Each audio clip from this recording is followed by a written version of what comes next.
B-Eazy Dat Dude. B-Eazy Dat Dude, yeah, they know the name. Stacking up the paper, but having money ain't a thing. Standing on business, burning hotter than a flame. From the block to the boardroom, you gotta stand the rain. B-Eazy Dat Dude, yeah, they know the name. Stacking up the paper, but having money ain't a thing. Standing on business, burning hotter than a flame. From the block to the boardroom, you gotta stand the rain. Big block engine with 26 inches on the chrome I ride. Started at the bottom, soared to the top and still on the ride. Air handshake solid, seal the deal airtight. He gave you the blueprint to grind and get your hustle right. Money in the vision, it was dirty but he washed it clean. Turned a dollar to a dream, now he living like a king. From the late nights grinding to the early bird moves. Ask around the city, he really that dude. He love how he talk it cause he walk it too. Every step calculated, everything come through. From the hood by the views, yeah, the rooftop views. He the bridge between the struggle and the good life views. Never fold under pressure, shine like a diamond in the sun. Every loss was a lesson, every win is hard won. Now the crowd chant his name when he steps in the room. B-Eazy Dat Dude, yeah, you know he's the truth.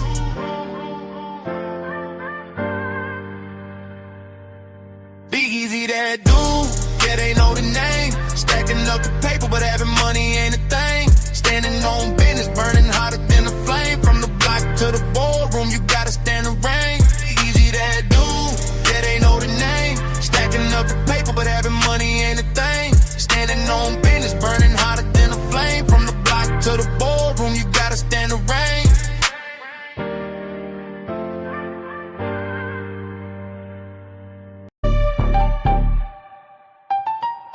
Yeah, yeah. Listen up. It's B-Eazy Dat Dude, the great. He ain't fake, he one of the real guys. Spitting fire every stream. You been late to the party, now it's time to realize. From Pittsburgh to around the world, yeah, the flow is elite. Every beat that he slide on turns into straight heat. Came up from the grind, selling box on a laptop, running up a bag, feel like he hit the jackpot. Got the luxury visions, ambition vivid, never bluff. Persons progress, persevere when the going gets tough. B-Eazy Dat Dude, got stripes in the game. Every rhyme, every line, they gon' remember the name. From the streets to the stage, the energy don't fade. Legend in the making, yeah, history's what he's laid. Mic in his hand, heart in the flow and soul on every beat. Dropping knowledge, power, bravado, his legacy complete. Hustle amplified, lyrics electrified, that's the truth. B-Eazy Dat Dude, established with certified proof. Feel the bass, feel the vibe, let it ride through the crowd. All the words, every hook, man, he keeps making us proud. King of his lane, rising above every feud. All hail the one and only, one and only, one and only. B-Eazy Dat Dude. Yeah. Yeah. Ayo, who is that dude? Oh girl, that's just B-Eazy. Oh boy, that's just B-Eazy. Well, who is B-Eazy? Oh, you ain't know he been a pro, for show, all about the dough. He been running up them racks and still trying to get some more. He really one of them ones, his presence so pivotal. So hell yeah, he that dude, this is unequivocal. Ay, yo, yeah, that's B-Eazy, that's the name. Way before the world knew he was running the game. Laid the groundwork, built the foundation strong. Been influencing the whole scene all along. Now everybody gotta give that man his praise. A living legend for the rest of his days. Oh, he deserves all the accolades, yeah. B-Eazy, B-Eazy, gotta give that man his praise. A living legend for the rest of his days. Oh, he deserves all the accolades. B-Eazy. We all here to see B-Eazy. We wanna listen to B-Eazy.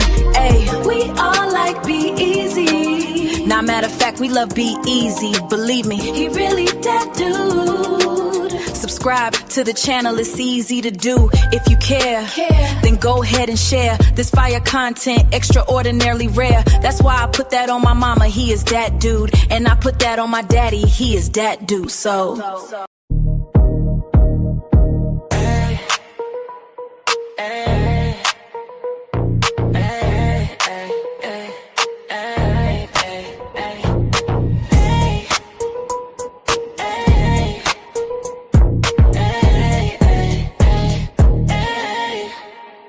He always do it big, you know who it is. B-Eazy, B-Eazy, B-Eazy that dude. He on his way to the top and he ain't about to stop. You thought he would flop and didn't wanna give him props. The things you dreaming about he already did do. Now it's time to soak a game he about to give you. Like, share, follow, and subscribe. Hit the notification bell to tune in when he goes live. Make a contribution if you feeling the content. Tap into the realness if you tired of the nonsense. I mean no disrespect, ain't trying to sound rude, but the world already knows that B-Eazy's that dude.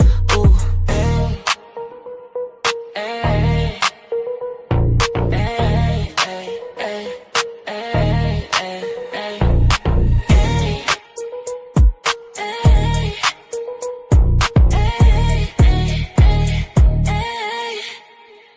Hey yo, who is that dude? Oh girl, that's just B-Eazy. Oh boy, that's just B-Eazy. Well, who is B-Eazy?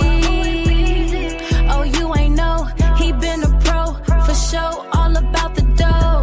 He been running up them racks and still trying to get some more. Don't care about the fame, just trying to gain and grow. He really one of them ones, his presence so pivotal. So hell yeah, he that dude, this is unequivocal.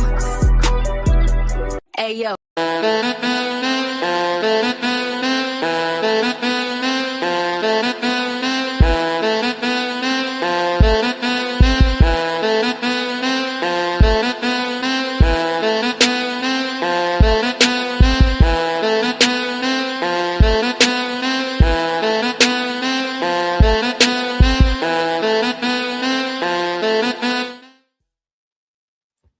Turn your radios up. Turn your radios up. Y'all know what this is. Y'all know who this is. B-Eazy Dat Dude, an impromptu stream back with another one. This one is a double header, so it's gonna be a banger. Will ruffle some feathers, so it will be a doozy. Now it's late night. I had to come back and tap in with the fam. So I'm going to cue this video up. But before we get this thing started, you know,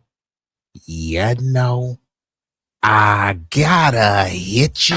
If you know the song, sing along. Yeah, you're right. 私も地元民。と言っても時差が少ないです。もう友達できたの？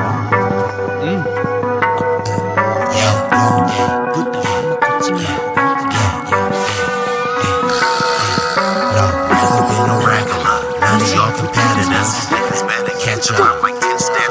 Look, this promethazine got me leaning like a cholo in the club. I'm 20 deep. I don't be riding solo. Pull some bad bitches, they vanilla and cocoa. They wanna take some photos when we kick it out in Soho. Chicks are showing tits and popping pussy for my promo. Told them like juvenile, baby, moving for me slow-mo. Then I'm right back to the block, cause I keep getting moto. I be flipping, not shrinking. I don't give a fuck about no-ho. This nigga name ain't D-Lo, but pimpin' these bitches and stacking this bread forever be my stilo. This is B-Eazy Dat Dude in the trap making pass smooth. If I ever go broke, then I'm about to pull a jack move. Since a nigga healthy, I don't even gotta worry. With my bitch from Fiji, eating tandoori and chicken curry. That ism is really in me. My pimp game international. I design my own clothes, so I be always looking fashionable. Here's a couple facts about me that y'all didn't know. Some of y'all be getting bread, but I be getting bigger, dawg. I got bigger guns and a whole lot of better. And we are activated. Now we here on a late night stream, so I had to come in and tap in with the fam.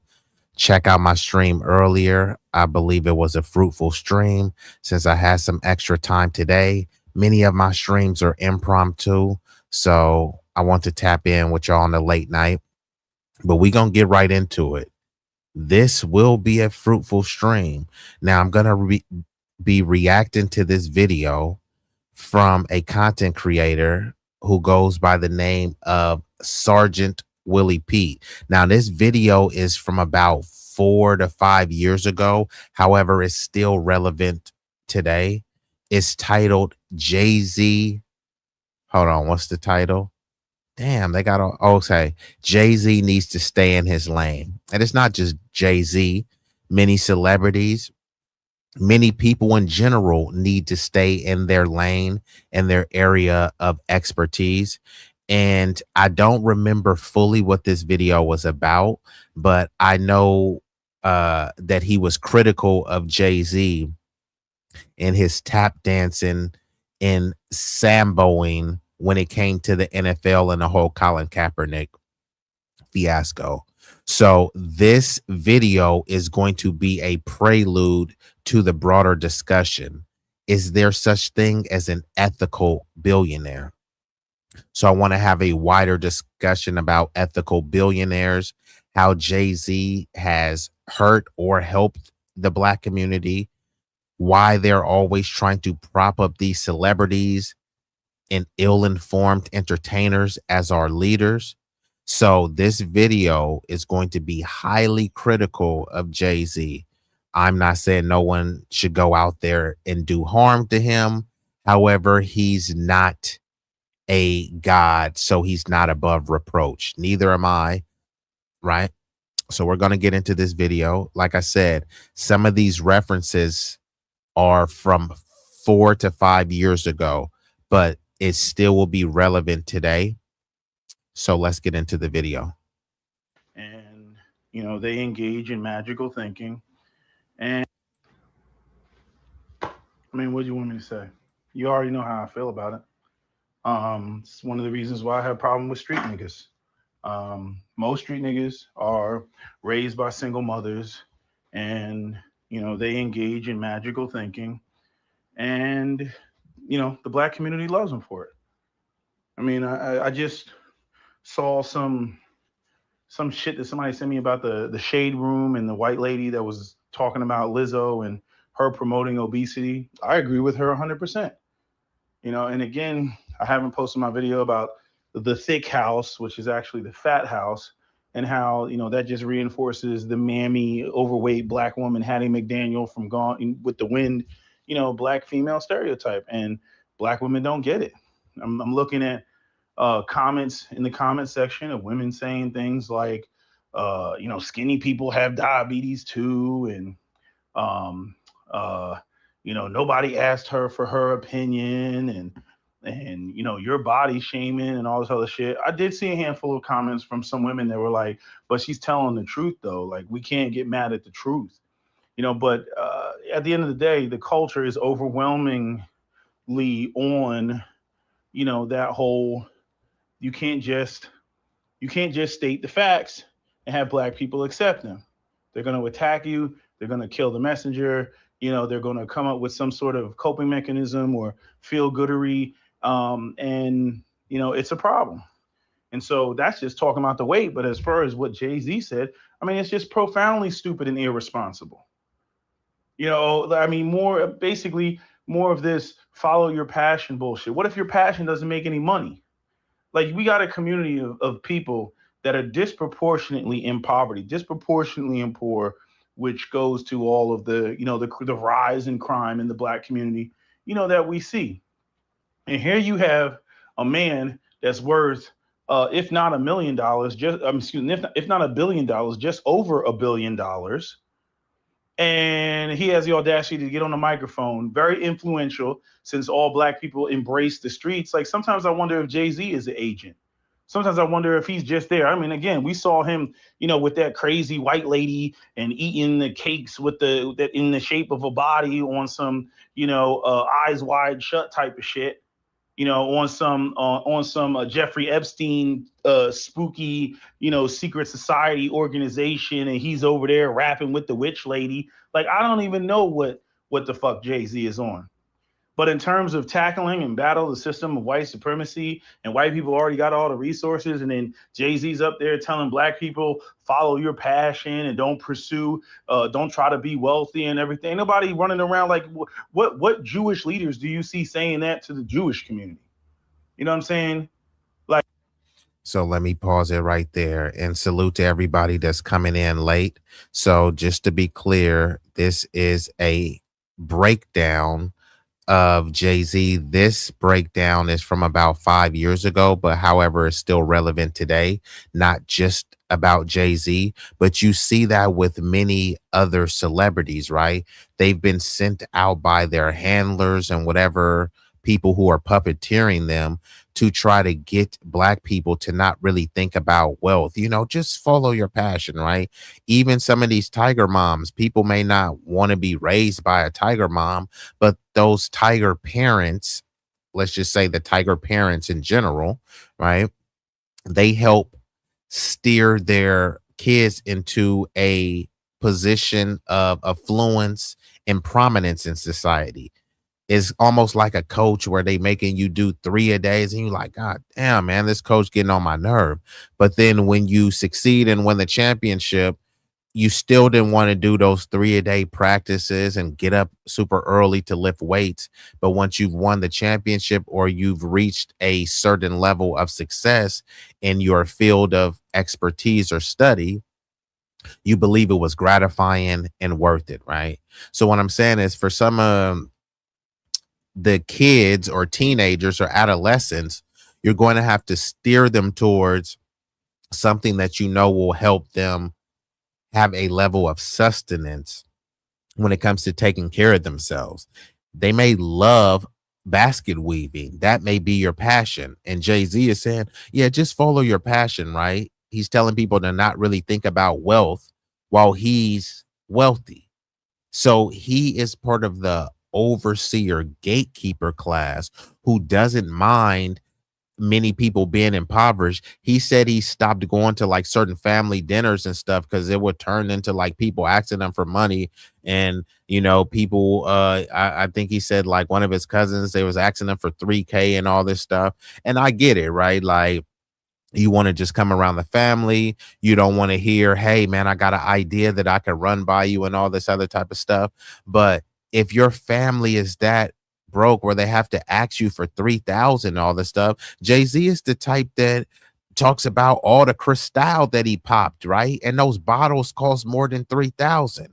Then he gets irritated when his cousins or family members are asking them for money. I get it, right? Most people don't want their cousins and family members asking them for money. And you think, hey, I worked hard for this, so why should I have to get money? Like, bro, but it's a lot of stuff you didn't work hard for. No billionaire is working harder.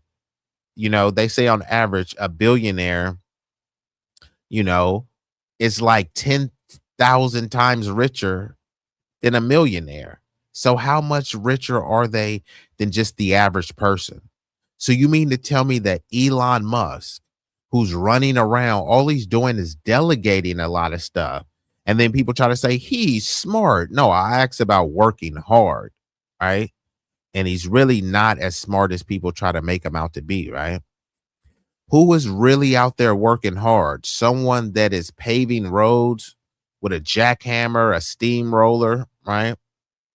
Or Elon Musk traveling the world first class, you know what I mean? Putting his seed in whatever young white chick that he can find. Who's truly working hard, right? Those people that if you look at the ice road truckers, those people driving on these treacherous roads, right? Are you really think Jeff Bezos is working harder than them?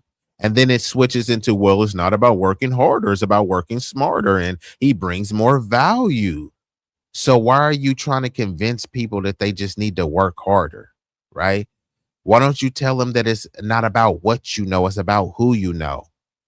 That's not meritocracy, that's nepotism. So start telling it plainly how it is. But yeah, Jay-Z, he might be agent like, right? Because why else would he come over here and try to tell us to not focus on wealth, right?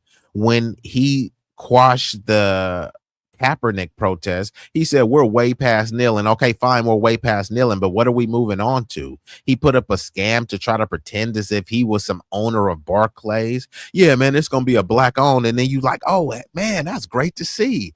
There, there's no black NBA owners. There was Michael Jordan, but he got kicked out. But cool, people want to see Jay-Z as the Nets owner. Then you looked, and bro didn't even own like 1% of the team, and whatever stake he had, he sold. And on top of that, they used him as a face, and this was in the Epi pedophiles, right? The Epstein stooges said, hey, look, we'll use Jay-Z because Brooklyn is a lot of, black Americans over there, along with other groups of people now, right? Hey, we'll use Jay-Z so he can help us destabilize this community by plotting a basketball center there, gentrifying the neighborhood. So everything is going to go up. And if everything goes up, these poor people won't be afforded to live here. But hey, you got a basketball team with a black owner, and people's like, damn, man, we don't want to be displaced and gentrified out of our neighborhood, but at least we got a black basketball owner. And then you looked, and Jay-Z don't even own the Nets, right? So how pathetic is this? Is this misleading? Ultimate form of gaslighting. So I'm only just 3 minutes into this critique. I don't know if I'll play all of it. I know it's a good video. SWP, he usually does a lot of long form content. But yeah, Jay-Z, man, is he an agent? That we see. And here you have a man that's worth, if not $1 million, if not $1 billion, just over $1 billion.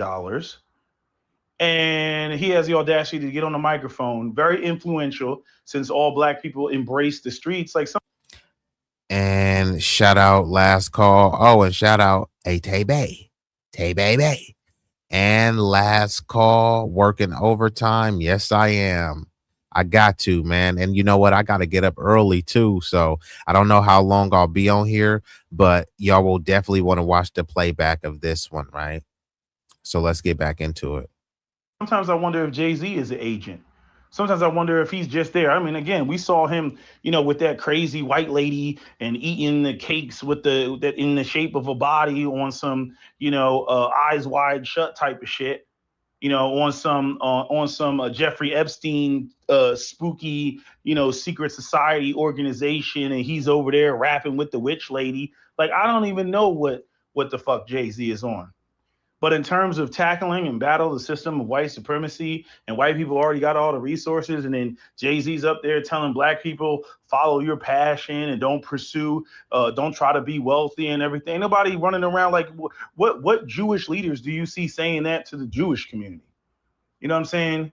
Like when it comes to the freaking bankers in Zurich and Switzerland and shit like that, like who talks like that? No, they think that they're supposed to run the world. They think that they're supposed to be in control. Like, that's the rhetoric that they push, right? But in the black community, it's just nonsense. It's stupidity. And again, like Malcolm X used to say, when the hell did all these entertainers become the spokesperson for the black community? Why aren't truly intelligent, articulate, educated, scholarly, know the facts, did the research people speaking, to black people? And the rest of black people, your average everyday run-of-the-mill black person, they eat it and gobble it up, and they think that, oh, this is so great and this is so wonderful because it makes them feel good despite their socioeconomic condition, which is going to lead them to nowhere, which is how things got. And this is what both parties do, and especially celebrities. It's also, they know that many people are suffering from the diseases of despair, where they look around, they see that there's occupational segregation, right? We are attacked by every group. If there's a group of Filipinos, you're not going to get the job. They're going to hire a bunch of Filipinos. If there's a group of Mexicans, they're going to hire a group of Mexicans. So then you turn to the informal economy, and you've already been demonized as a criminal, thuggish ruffian. So there's mass incarceration. You do the crime, you do the time. Why didn't you just comply, etc.? Then there's been propaganda, to say that, hey, you're degenerate, you don't raise your kids. So you have your own women turning on you. So you're getting hit from all angles, right? And all Jay-Z has to say is just follow your passion. Nigga, I was following my passion, but they didn't. People's passion may be to be an engineer. That's their passion, but they don't have enough money to go to school. So then, even when they do go to school, they take out loans or something, right? Now they're knee high in debt to get a degree, and then they bring in a bunch of H-1B visas or undocumented people that they can pay under the table for cheaper. And guess what? You're still saddled with that debt. You need to pay off that debt. And so now you turn into another job for a field that you didn't even go to school with. And the more you start working in that field that you didn't go to school with, you become more acclimated and accustomed to it. And the field that you went to school with just becomes a paper document that you're indebted to. You're not even working in that field, but you still owe, right? But hey, follow your passion, right? Worse from the 90s, starting with gangster rap. And how what are the fruits of that? Right? What are the fruits of all these rappers back in the 90s that used to be like, not my responsibility. You know what I'm saying? It's not my responsibility. Or they used to say, I'm not a role model. That was my favorite one. I'm not a role model. Yeah, and he's making a good point, right? A lot of these rappers back in the day used to be like, man, don't look at me, man. I ain't no role model and shit. Now they get older and then they have kids and they don't want their kids thuggish and stuff. They don't want niggas to press their kids the way they was pressing other niggas' kids, right? I mean, one thing like T.I., salute to T.I., he's a legend in the game. And I do like how he has over the years, he has some issues with his family, but they came closer. But like T.I.'s son, grew up with a silver spoon, but because he's T.I.'s son and he has to live in the image of his daddy, who's considered, a renowned trapper, he has to try to act like, he's he with the activities, but it's like, come on, bro. It's a beautiful thing to be raised with a silver spoon. But because the street culture is so polarizing and so promoted and promulgated in our community, it's a standard that many people try to reach. It's a notch on the belt that many people want to reach, even if they're nerdy or grew into the burbs, right? And it's not just the men either, right? They have songs and tropes and things like why do good girls like bad guys? Not just in our community, right? That's why you'll see, maybe in the white community, they talk about, oh, she wants to get with a Chad, right? Chad is their version of a Pookie, right? A Chad is like a tatted up, maybe a biker, you know what I mean? A Hell's Angel, you know what I mean?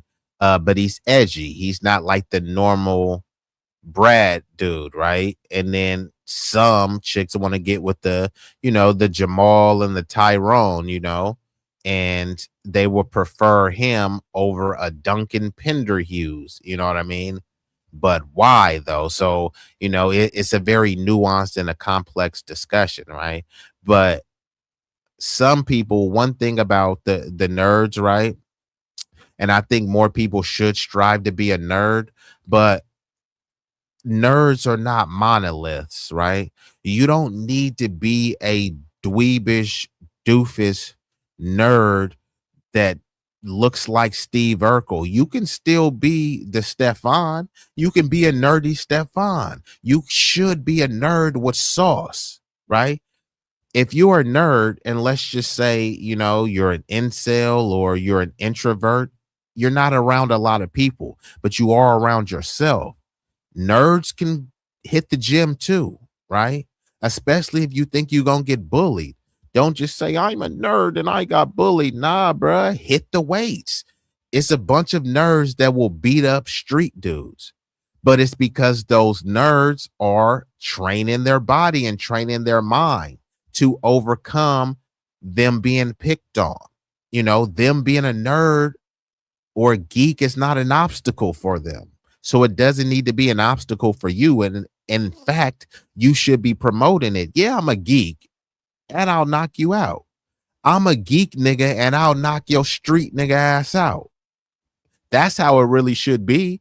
Geek nigga versus street nigga, and the geek nigga won. You know what I mean? Bro, if you're a geek and you scared, bro, get you some pepper spray. You feel me? Get you a firearm. You're a geek. You know what I mean? You don't have a record, bruh. You have the right to bear arms. So there should be more people leaning into their geek and nerdy nature. And shout out to all the blurs out there, the black nerds, right? Y'all should be leaning into that, because I've been saying this. Street niggas are the new nerds. It's a bunch of niggas running around acting like they hard. But what does that mean? Many of you niggas are nerds and you don't even know it, bruh. You live with your mama, or you're bumming off your baby mama. You're a homosexual. You standing on the corner, nigga. You're not flipping no weight. What is street or hard about that? Nigga, you sound like a game goofy green nerd. If it's between being a geek and having a some upward trajectory in your life, going to college, being educated or well spoken, or being a CMD, a crusty, musty, dusty, who's often sagging your pants with possible shit stains, I'm cool, nigga. I'll be a geek. You feel me? Right. The only person who's actually publicly talked about regretting what they contributed to is Ice Cube. That's the only person that's to black people. And the rest of black people, your average everyday run-of-the-mill black person, they eat it and gobble it up, and they think that, oh, this is so great and this is so wonderful because it makes them feel good despite their socioeconomic condition, you know, which is going to lead them to nowhere, you know, which is how things got worse from the 90s, starting with gangster rap. And how I mean, what are the fruits of that? Right? What are the fruits of all these rappers back in the 90s that used to be like, you know, not my responsibility. You know what I'm saying? It's not my responsibility. Or they used to say, I'm not a role model. That was my favorite one. I'm not a role model. Right? The only person who's actually publicly talked about regretting what they contributed to is Ice Cube. That's the only person that's publicly talked about it. And shout out to Big Rig Slaps and FBA Tut Knees. What it did do. And also, who else do we have up in here? Michael Cruz says, I got one of them in my building. What are you talking about, Michael Cruz? Just clarify. So shout out to the Tudney's family. Let's just get back into it. You know, and he's come with the, you know, contract with Black America. But everybody else, you know, they're for shit. They're for shit. You know, they made all their money, you know, selling black people drug culture and street culture and all this other shit. And then now that they're prominent individuals and billionaires, like they're still up here, you know, preaching nonsense. They're still up there leading black people astray, even though we can definitely see all the damage that has been done, you know, since then. You know, the only difference between now and the 90s is instead of kids saying they want to be a basketball player or an athlete, you know, or a drug dealer, they're saying that they want to be a YouTube star or they want to make money off of social media. That's the only difference. And now, since people say, hey, I want to be a YouTube star and make money off of TikTok, according to Jay-Z, a black billionaire, hey, man, just follow your passion. Well, there's a lot of young kids who got a passion to be a TikTok star because they seen Kai Cenat or I Show Speed. And out of 100 people, it's less than likely that definitely not 5 of them, maybe 1 to 2 of them will become a TikTok star out of the 100. So where does that leave the other 99 or 98? Just follow your passion, right? Like, come on, man. Do you think anyone, whatever city you're in right now, think about whatever the most prestigious school that you can send your kid to right now, right? And once they're getting their kids and the students prepared for college prep courses and stuff, do you think they're telling those kids, hey, just follow your passion? No, they're saying they're not saying in order to get into Harvard, Yale, or Dartmouth, you just got to follow your passion. No, there's a lot more specifics when it comes to what they need to do in terms of their academic discipline, the direction of where they need to take their lives in terms of whether it's volunteering, internship, etc. Why isn't Jay-Z telling people about this? Just follow your passion. Some people's passion is smoking weed. Some people's passion is having sex all day. Just follow your passion. So you telling people to be OnlyFans hoes? Chicks is on there getting pumped and dumped, smashed and thrashed from behind, from the bike, getting they coochie ate, getting jizzed on.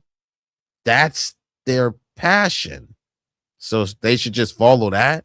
And then what? Tell their kids to follow that? This is a billionaire, supposed to be a street dude who's reached a level of prominence and echelon, and this is all the stuff that he has to say. He sounds like he's borderline slow too with some of the stuff that he's saying too. But black people have not gained any position at all since then. If anything, we've lost positions. Like I used to say all the time, right code. Oh, so shout out, we got people from Canada. What's up, Sheldon the Blind Traveler? Salute to you. And are you legally blind? Shout out to all of the blind people. And do you read Braille? My sister actually is legally blind as well. So shout out to the people that have impaired vision. Salute to you, Sheldon. Let's get back into it. Not rhymes. I mean, where are black people in STEM? You know, science, technology, engineering, and math. Nobody's saying that you got that going down those paths will make you rich and famous. You know what I mean? But they'll most definitely give you a better quality of life than working at Walmart or Amazon, or working at your local supermarket or any of the other bullshit jobs that majority of single mothers are out here working, trying to pay the bills. So Sheldon says, completely blind, lost my eyesight 16 years ago from glaucoma. That's unfortunate, but glad that you're still here. I appreciate you being open and candid. And man, I don't even know how you found my channel, bro. I'm even more ecstatic that you was able to find it. So if I have a blind traveler from Canada that found my channel, the people who have the perfect eyesight, y'all can find this channel, y'all can find the like button, y'all can find the subscribe button, and y'all can find that notification bell. So salute to Sheldon the Blind Traveler. Hopefully you come around here more often, Sheldon. I will be doing a health summit panel pretty soon where I'm going to have some esteemed guests come through, and we're going to talk about how we all can get better outcomes. So it's really just going to be a virtual build, and hopefully you can come on there as well and discuss your condition and any tips that you have to help us achieve better health outcomes. So salute to Sheldon the Blind Traveler. Appreciate you. And I don't know if you've seen this movie. Okay, bam, we got a new subscriber. I appreciate you, bro. I don't know if you ever seen this movie. It's an old school movie. You just made me think about this movie. It's called, if I'm not mistaken, it's called Blind Fury. It's like an old, bro. Yeah. So this movie is from 1989, and there's like an old Vietnam veteran, and it's like action / comedy. It's like a OG. It has the actor Rutger Hauer in it. It has some kind of prominent actors in there. It's an old school. So y'all look that up. It's called Blind Fury. It's this blind man. He goes around smacking people, and it was pretty realistic. So this was in 1989 that the movie came out. Now, I didn't see it in 1989. I seen it after that, but the movie is pretty darn good. For some reason, you made me think about that, Sheldon. So let's just get back into it. And salute everybody that came through to watch this late night. It will definitely have replay value for you. And here you got, I mean, where are our black people in STEM? You know, science, technology, engineering, and math. Nobody's saying that you got that going down those paths will make you rich and famous. You know what I mean? But they'll most definitely give you a better quality of life than working at Walmart or Amazon, or working at your local supermarket or any of the other bullshit jobs that majority of single mothers are out here working, trying to pay the bills. And here you got Jay-Z talking about follow your passion, which typically equates to, oh, I like music, so I'm gonna be a rapper. I'm like, so that didn't change from what they used to say in the '90s. Oh, I like playing basketball. Oh, so I'm gonna be an NBA player. That didn't change. You know what I'm saying? Like when you tell people, oh, follow your passion, black people interpret that as follow it is what the hell entertains you and what it is that you like, which pretty much everybody's going to say that when it comes to what their passion is, it's always some shit that's enjoyable. Work is not enjoyable.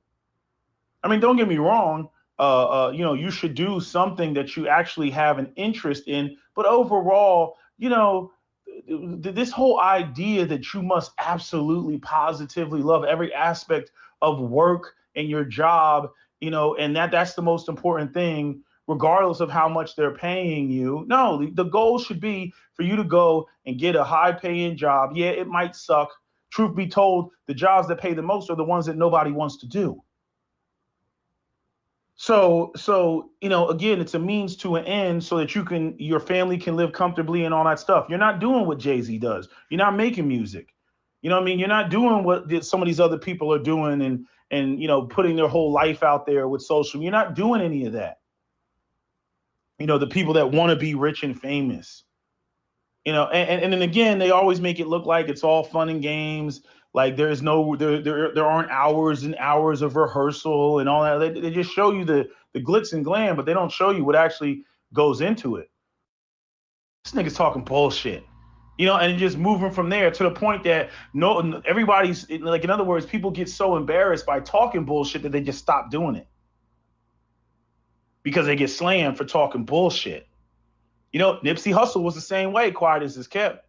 He was on that. It's not about the money and follow your passion type of bullshit. I did a video a couple years ago about that shit before he died. He was giving some interview, and I was like, what the fuck is this bullshit?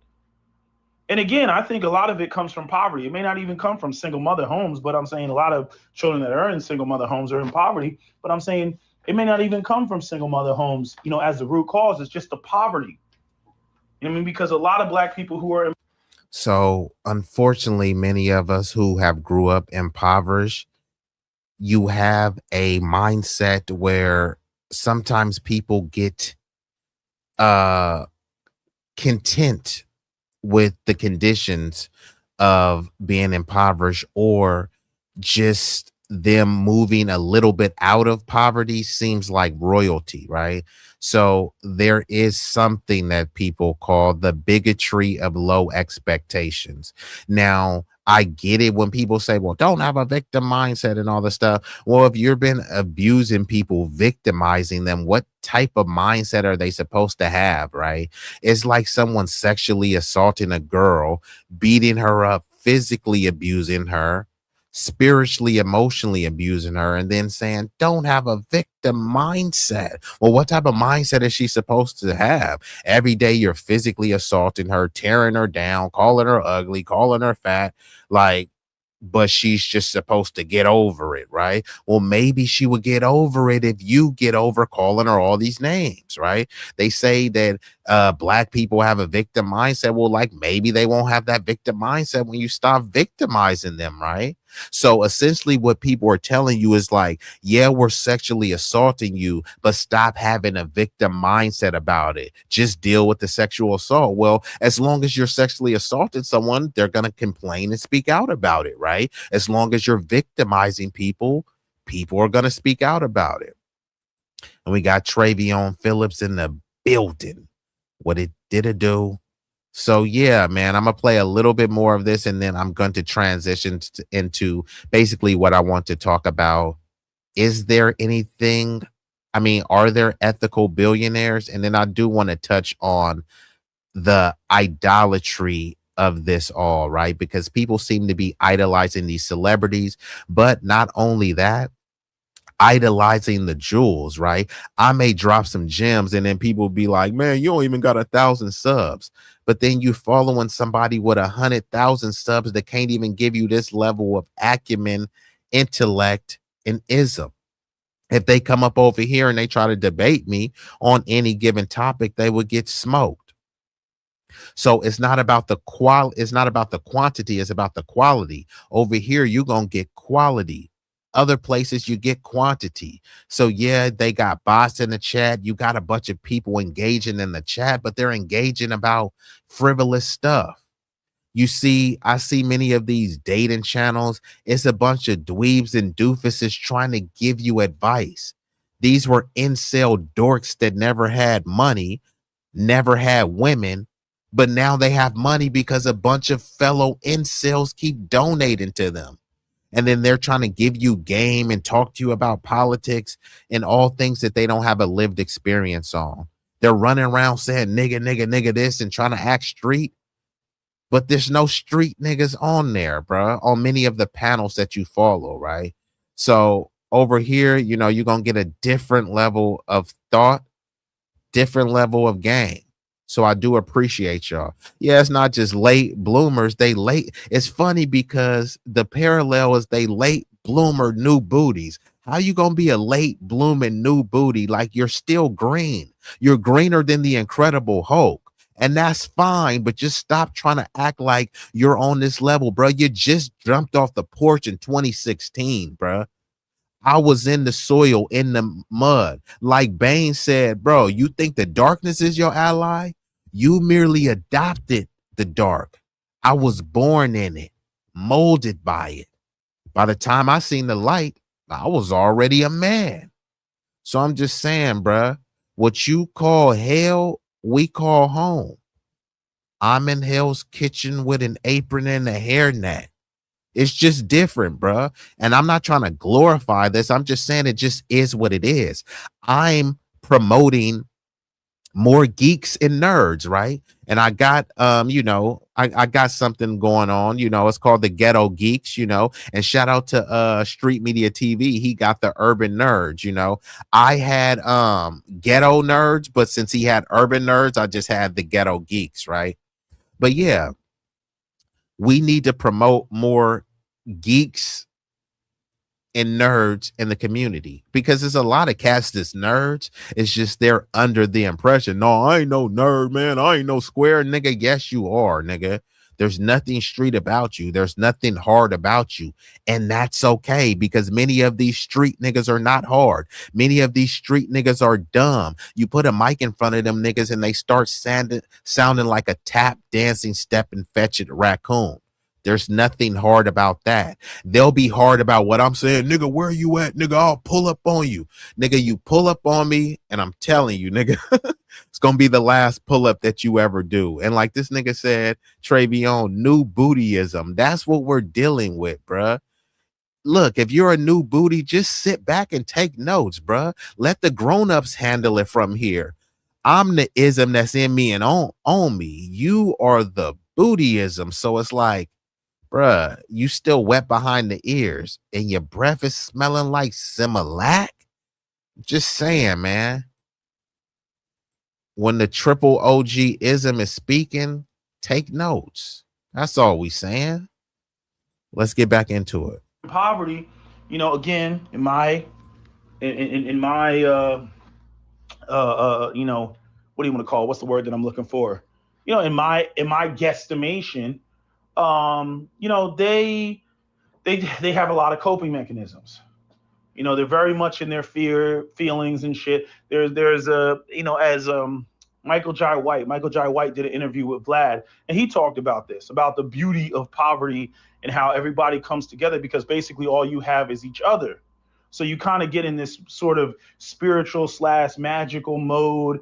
You're trying to find a greater existence, a purpose in life, and a greater existence, even though you have nothing, and so, you can be somewhat more introspective, right? As somebody who comes from poverty, right? Because you're not looking at outward material things. But then it gets to a point where that's just so goddamn crippling, where now you're so anti-money, anti-resources, that you try to convince yourself that that doesn't matter. Meanwhile, no other group is on that. Then when we get to comparing groups to group based on, acquisition of wealth and resources, then you end up with a situation where black people are what? Always at the bottom, thinking that somehow, again, because of our piousness, we are closer to God. We are closer to the Lord. We are better than others. We are more special because, we don't focus on the material wealth. It's like, is it you don't focus on the material wealth, or the fact that you haven't figured out the means to actually acquire it? Because you're so. So that's a fair question. Is it that you haven't focused on it, or you haven't figured out the means to acquire it? And I think it's a median of a little bit of both, right? And this is where it's a kind of a fine line, because in terms of the idolatry, you're not supposed to be idolizing and worshiping the money, the wealth, and all sorts of materialism. However, we live in a capitalist society, right? And as much as people want to say, I'm gonna just let go and let God, that's not gonna pay the bills, right? Today or yesterday was the first of the month, right? Typically you have until the third before they consider your rent or your mortgage housing payments late, right? So if you don't pay that on time, could you just have the faith of a mustard seed and just let go and let God? Or do you really gotta get up, hustle, move, and shake and make something happen?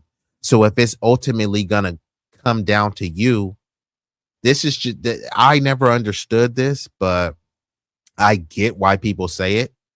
People say, I owe all the glory to God. But if all the glory was owed to God, then you could have just sat there and God would have made it happen. But you had to make it happen. And then when you get up and make it happen, where it's like, it wasn't me, it was God.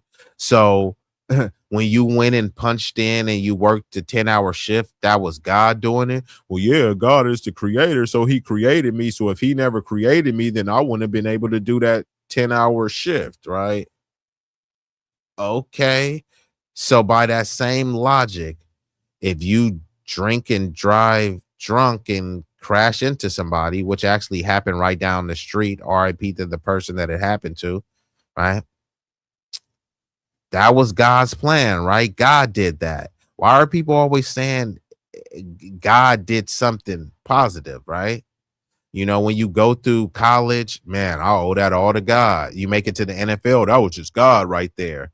But when somebody gets deranged and they beat the crap out of their wife, wasn't that God? It's God's creation, right? Somebody goes on a deranged attack and starts shooting up people. Hey, that was God's creation at work. Oh, no, it wasn't God, because they had free will. So which one is it? So didn't you have free will to get up and go work that 10-hour shift?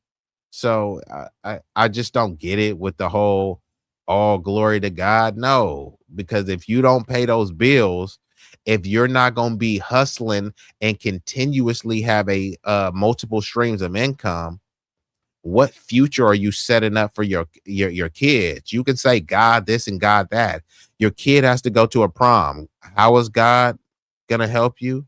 Your kid wants to go to the senior or the summer Disneyland trip. How is God gonna help you? Oh, if you just pray a little bit harder, then he'll help you.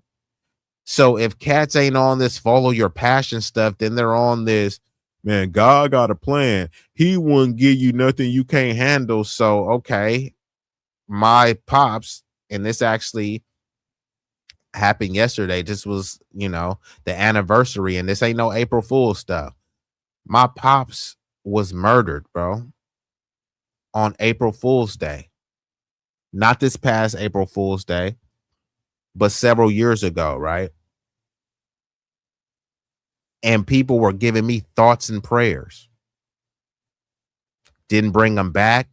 Didn't help anything. Didn't help my mom. Didn't help my family. So was that God's plan for my dad to get killed in front of my mom's? I'm just saying, right? Thoughts and prayers, right? You know what I mean? He ain't gonna give you nothing that you couldn't handle. So, like, God gave me that so I could handle it. Okay, the magical thinking. Like I said, this is unfortunately where we're at with it, right?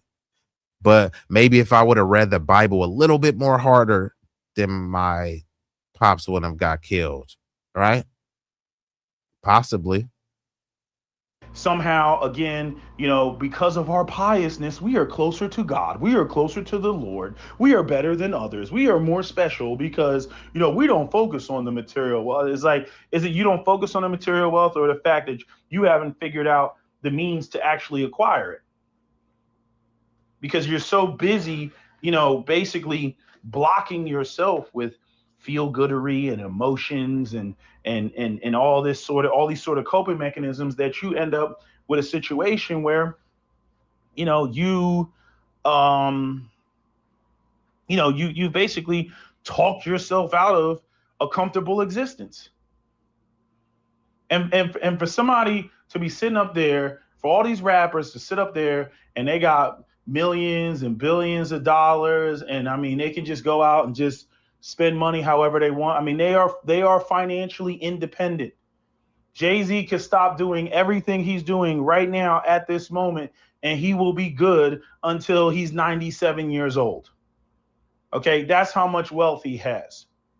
The majority of black people out here living paycheck to paycheck, and they look up to Jay-Z, and Jay-Z got the audacity to go up there and say some dumb shit like that. You know what I mean? Like, Yeah, so let me go ahead and pull up this video, and this will transition into the video of, are there any ethical billionaires? Now, this dude I'm not a supporter of, Teray, who I call Tether Ray, because he is a tether. However, he isn't a dumb dude. He's just a Democratic and corporate stooge and shill. So he'll be willing to throw the black community under the bus for the sake of the Democratic establishment. So that I don't like about him. However, I think this is a video where he will eviscerate the idea that there are ethical billionaires. Do you believe there are ethical billionaires? He says no. Let's see what some of the arguments he's making. Let's get into it. Jay-Z is out of his mind. When I say there are no ethical billionaires, I am including Jay-Z, but that does not mean he's a bad person. The kind of, I would say, commonplace public perception that someone would say all billionaires are bad, or no one should have $1 billion. Like, what's the tension in that? I got to give you the honest answer. Please. There's no tension. Yeah. I don't give a fuck what you say. But you can't become a billionaire without exploiting other people. So I get it, right? They make these arguments. He asks, hey, what's the tension? You becoming a billionaire, and he's like, man, there's no tension because I don't give a F what people say. But if he don't care, then why is he doing this interview, right? Jay-Z could do interviews at any time, but when there's a drop that maybe he was implicated with this EpiPedo ring, then suddenly he wants to go on this media tour. Now, it's not quite a tour because he just went to GQ and apparently he's leaked some statements of what he had to say, right? But I saw Oskino, who was a rapper, an artist from Philly. I don't know if he still raps, but he talked about, why didn't Jay-Z go on Memphis Bleak podcast? Memphis Bleak, who has a podcast called Rock Solid, because he was part of Rock La Familia, Rockaware, Rockefeller Records, right? So he has a Rock Solid podcast, and he's been nothing but loyal to Jay-Z. Why didn't Jay-Z go on his podcast or go on any you know, like lower echelon podcasts and help build them up. He goes to GQ and he's talking to some melanated person. So it's like, oh, look, well, you know, he could be talking to a non-black person. First of all, we don't even know if that person, we don't know what his ethnic background is. We're not just going to assume what that person is, right? So he goes to GQ to talk to a melanated person, but he could have just went to talk to Memphis Bleak. He's Jay-Z. He could have picked anybody, right? All of those people were just giving him softball questions anyways. It's not like they were any hard-hitting questions. Those questions were set up as alley-oops to kind of make him look good, right? This is like what a publicist was do. Here, get out of ahead of it, and we're gonna appear like we're asking some tough questions. That question wasn't a tough question. The dude is over ha and kikiing with him. That wasn't funny. He's saying he don't give a fuck, but then also the same thing too, right? So if I start crapping on Jay-Z, right, he's already said he don't give a fuck about what we say, so he shouldn't care about people saying, hey, look, man, we heard you was implicated in that pedo thing. You're a pedo sympathizer. He shouldn't care if someone calls him that, right? Because he don't have to listen to what we have to say because he's a billionaire. That's essentially what he's saying. And then if you're a fan or supporter of him, like, he's saying he don't care what you got to say, but you're supposed to care what he has to say. Really think about that. You're supporting and worshiping him, who a person who said he don't give a fuck about what you got to say, but you do care about what he has to say. Most of what he's saying is babbling incoherently. Notice how these cats always, they either do monologues or they do these interviews where they sit with someone who's not going to challenge them. What is hard about that? What is tough about that? What is intellectually formidable about that? If you're scared, go to church, bro. And these people are scared. They scared to read books. They're scared to debate. They're scared to have a discussion when someone just inquires about, hey, what is your motive with this, right? Or, hey, remember you said that? Do you still hold this view? I mean, what is there to really respect about that, right? These niggas will say they survived the streets, the Marcy projects. Okay, nigga, you survived shootouts and crackheads and stabbings and shootings, but you can't even sit down with someone who's going to ask you a tough question. You can dodge a bullet, but you can't dodge a tough question. I'm just saying, man, sounds like pretty fragile to me. I'll show you how Jay-Z is exploiting lots of people, even though he may not even realize it. This is Torre Show News, independent news, where we can tell you what's really going on. Please like, subscribe, and comment on whether or not you think there should be no billionaires. Look, as far as music goes, to me, Jay-Z is maybe the greatest rapper of all time. In his music, he usually keeps it real. But when GQ starts asking Jay about being a billionaire, he's dipping in. Define keeping it real. And do y'all concur with that? Is Jay-Z the greatest of all time? Arguably, some would say. I don't know if I can give him that title. I don't know. He's in the discussion. I just don't know if I can give it to him. Dodging the questions like Floyd Money Mayweather slipping punches. First, Jay switches the conversation away from his wealth and over to his personal morality. Your morality defines who you are. It's not what you've attained. Whoa. What's that? I just built a budgeting app in Base 44. Guys, Nina just built an app. It's not a dollar amount that changes you. I don't believe in the idea that someone has a certain amount of money. It defines their personality. We're not saying. Bro, you can't be serious. Did y'all hear what this nigga said? Come on, Jay-Z. Bruh. What? How please? Nigga, please. How? Nigga, what? Nigga. Nigga, please. Nigga, please. What? He said it's not about the money, it's about morality. I'm gonna rewind that back. Like, come on, bruh. Like, what is he even talking about, bro?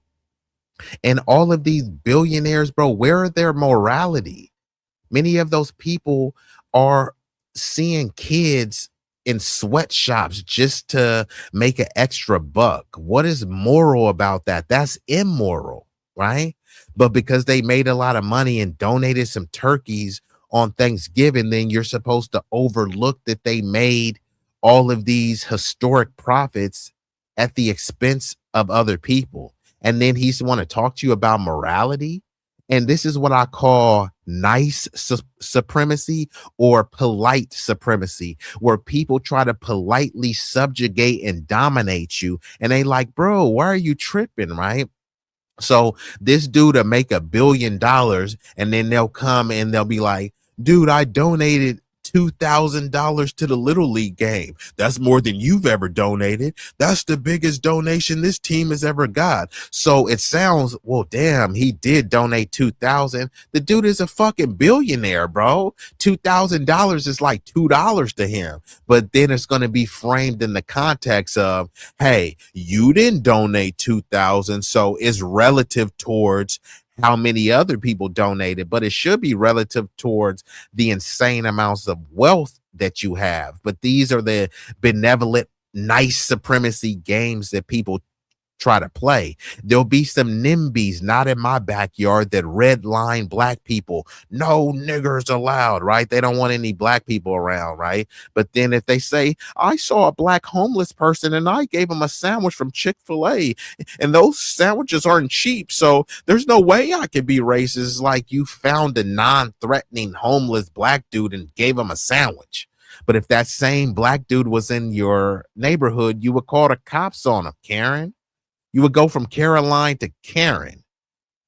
This is a form of nice supremacy. I'm being nice. You know what I mean? Like, I don't hate black people. I just don't want those niggers. I mean, I just don't want those people living by me, but I love them. I used to love Michael Jackson, right? It's like, okay, nice supremacy. A certain amount of money, it defines their personality. We're not saying you're a bad person because you're a billionaire, but you can't become a billionaire without benefiting from other people performing a task for very little money many, many times. Jay-Z has amassed over $2.5 billion. And the fact that he's extracting so much value out of capitalism means many others are poor. If he's getting that much money from their work, then they cannot be getting much from their work. Let's look at Jay's portfolio. Not taking advantage of people, not taking advantage of a system, not creating tax loopholes. His number one revenue source is his liquor business, Douce. So I believe he's about to break it down, but come on, bro, just stop lying. Any person that's a billionaire, you become a billionaire. And I'm not just saying it's only billionaires, millionaires too. But since the topic is billionaires, you become a billionaire by exploiting people. Now, you can say that you've helped many people on the way, but you've exploited more people than you helped. So to try to frame it as, hey, we're not taking advantage of people. Yes, you are. There shouldn't be any billionaires. It literally shouldn't be. These people, they try to frame it as, hey, look, when billionaires die, they give a lot of their money away. Well, if they're going to give a lot of it away anyways, why do we have to wait for Bill Gates to die for him to start giving his money away? Then you start looking, oh, look at all these charities. And I'm like, hold on, man. Those are some in-family charities, right? So all they're doing is just money laundering and recycling the money, right? If these people are going to be so great and benevolent, I'm just going to give all my money away. Okay, just give it away now. You're damn near 70 or 80 years old. What, you got to wait till you croak to give the money away? By the time you can give the money away to somebody now and get their life started, instead, Bill Gates and all these people want to wait until they die, and then we'll give it away to some institution, and then we'll donate it to Harvard or Yale or something like that. How about you just give it to the people directly, right? But, if they were really benevolent, right, they'll say there's no such thing as a handout, but when we die, we're going to hand out money. But I thought you said it was no such thing as a handout. Which one is it? If you're going to wait till you die to hand out money, won't you just hand out money while you're alive? But these are the people that people buy into, right? Because they bought a turkey on Thanksgiving. That's the least they can do. They're hoarding billions and billions of dollars, but they spent $100 on a turkey, and you think that somehow, like, oh, well, maybe billionaires aren't bad after all. No, they really don't need to exist. Most of those billionaires are super old. Bloomberg, Bezos, and all this other stuff, right? How long do they really have? Do you think Elon Musk is going to live to spend hundreds of billions of dollars? No, but they're saying that he's on pace to become a trillionaire if he haven't already. I mean, what value does society have by one person become a trillionaire, right? Would you even want to aspire to that? Like, why? You got to be some kind of sick, twisted, demented person to even be a trillionaire, right? To even want to be a trillionaire, knowing that just one, if you're a trillionaire, one person could end world poverty, but it's framed as no handouts, no such thing as a free lunch, pull yourself up by your bootstraps. But that's not what you did. You can't tell me to pull myself up by my bootstraps, but every time you're to the government begging for grants, goodies, giveaways, and guarantees, while at the same time saying you niggers don't deserve reparations, but somehow Elon Musk deserves billions in subsidies from the government, the same government that he's telling you to not beg. Don't ask the government for anything. Notice all these people say that they want a small government, except for when it's time to get handouts and tax write-offs. Then Elon doesn't want a small government then. He wants a big government to keep giving him all of these SpaceX and subsidies, right? They've basically said, hey, NASA, we don't need you. We'll just subsidize Elon Musk, a South African immigrant. You think he has the best interest of America in mind, or does he have the best interest of Elon Musk? Elon Musk running around like an irresponsible baby daddy, spreading his seed everywhere out of wedlock. No one cares about Elon Musk kids out of wedlock. They're saying, oh, well, he has the money. But hold on, I thought the issue was out of wedlock. It's a bunch of black athletes that have the money and they have kids out of wedlock, and it turns into that's black culture. Well, whose culture is it for Elon Musk to be slanging his Johnson around, impregnating a bunch of conservative bimbos and not marrying them? He has he has literally like a whole football team out of wedlock. No one is talking about that. Who raised Elon Musk? Oh yeah, I forgot, his bigoted racist daddy. Right? Whose culture is that for Elon Musk to be running around slanging his thing irresponsibly? Don't worry, I'll wait. Luxury cognac.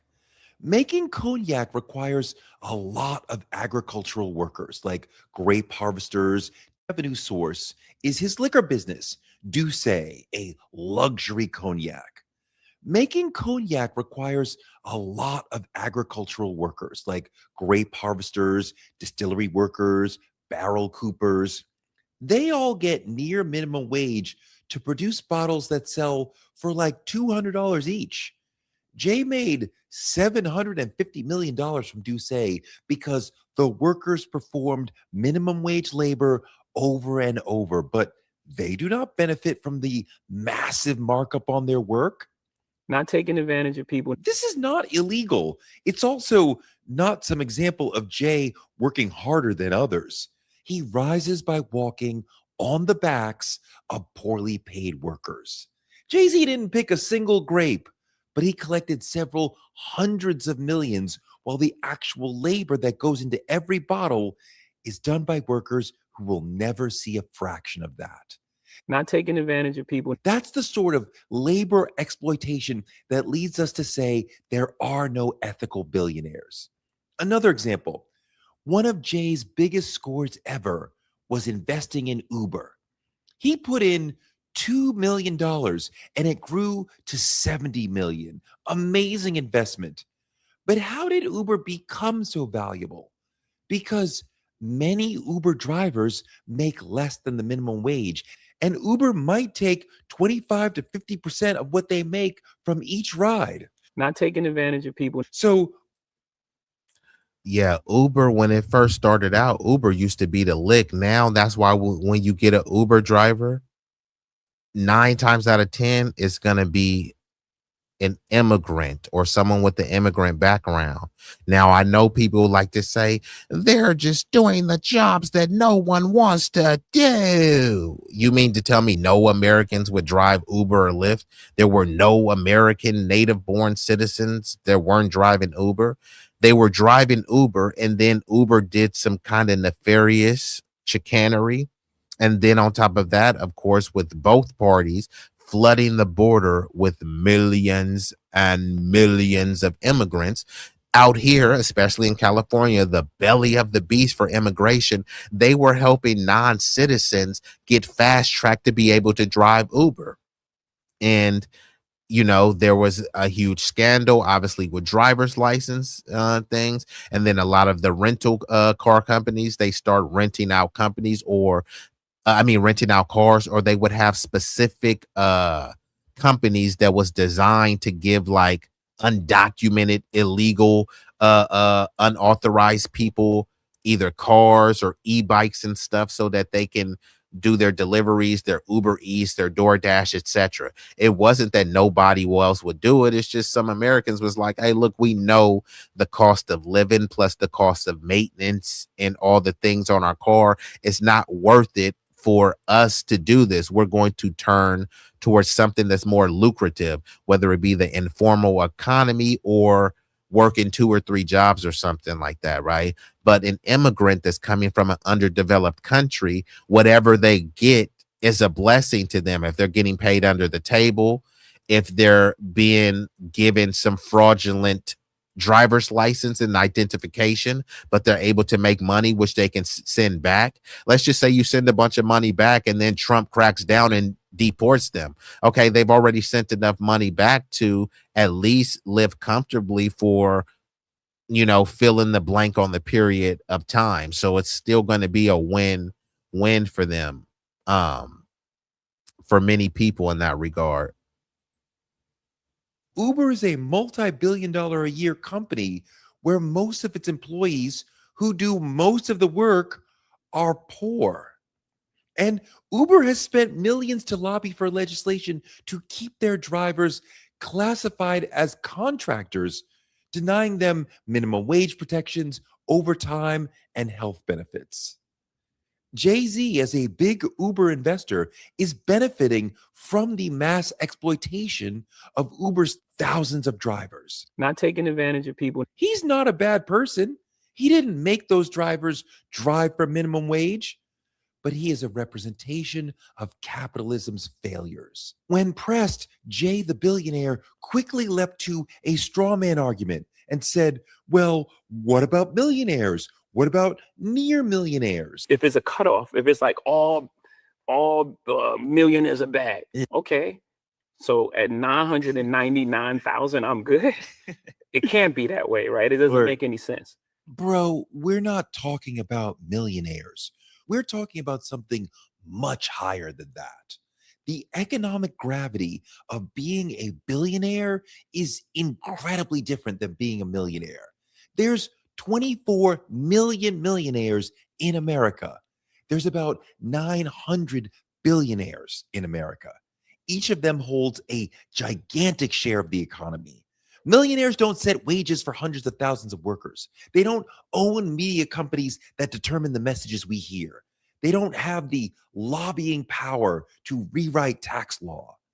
Billionaire wealth isn't just more, it's a qualitatively different kind of power over other people's lives. A millionaire's wealth doesn't have a gravitational pull on the economy or the democracy.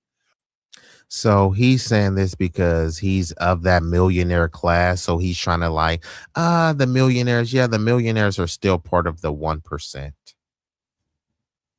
And I'm in Cali and we just had an earthquake. And actually, I'm having an earthquake right now. So if y'all in the Bay right now, let me know if y'all just felt that earthquake. I'm going to try to see if it registered on the Richter scale. But if this stream goes out, it's because we just had an earthquake.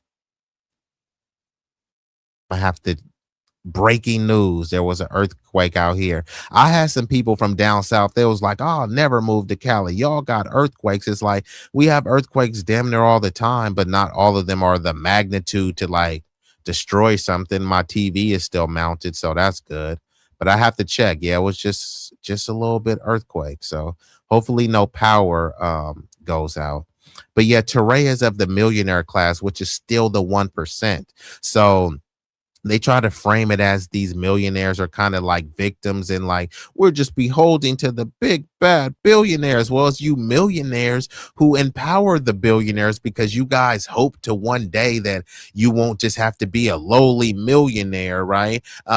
Maybe one day I'll be a millionaire. Think about how much money a millionaire has. Then think about how much someone with 5 million has. Then think about someone with 20 million.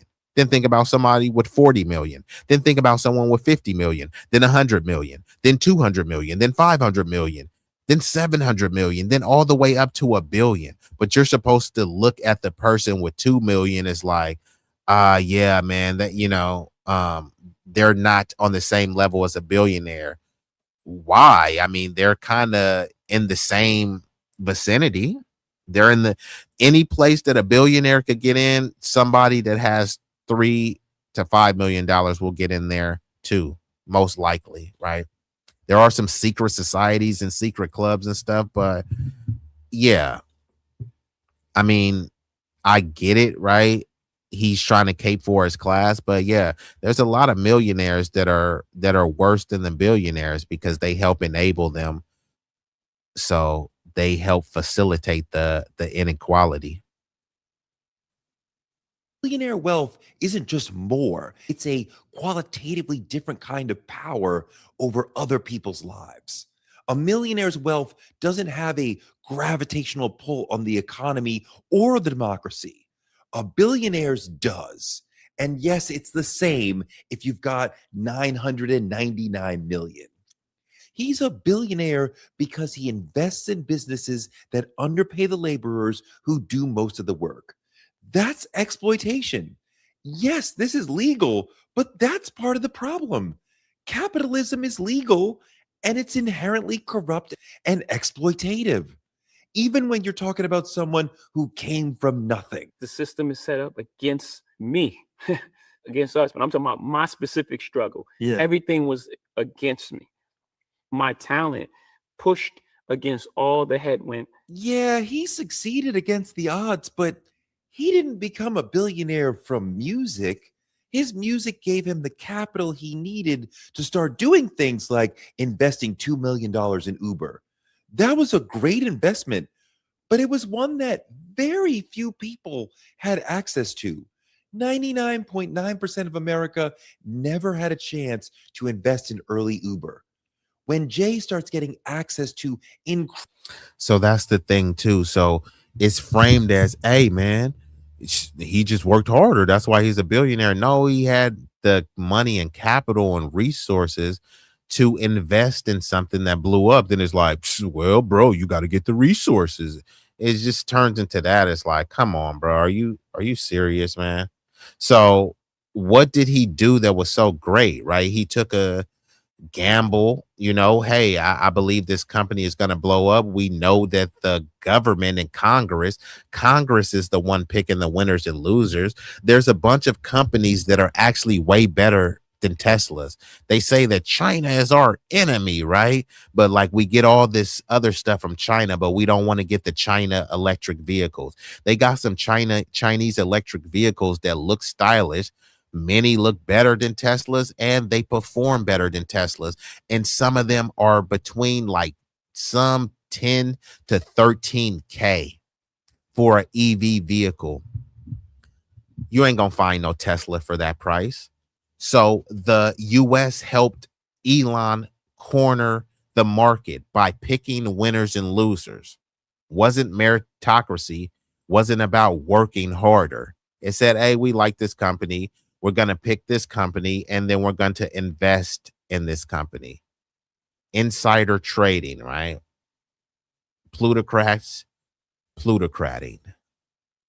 9.9% of America never had a chance to invest in early Uber. When Jay starts getting access to incredible deals like investing in Fanatics, SpaceX, Sweet Green, that really and he wants to frame it as, hey, I invested in it, you could have done it too. It's like, bro, I didn't have 2 million to drop in there. Well, you need to get 2 million. It's like, okay, by like rubbing and schmoozing it with, the micro hats and, other people that like oil you up and buck break you.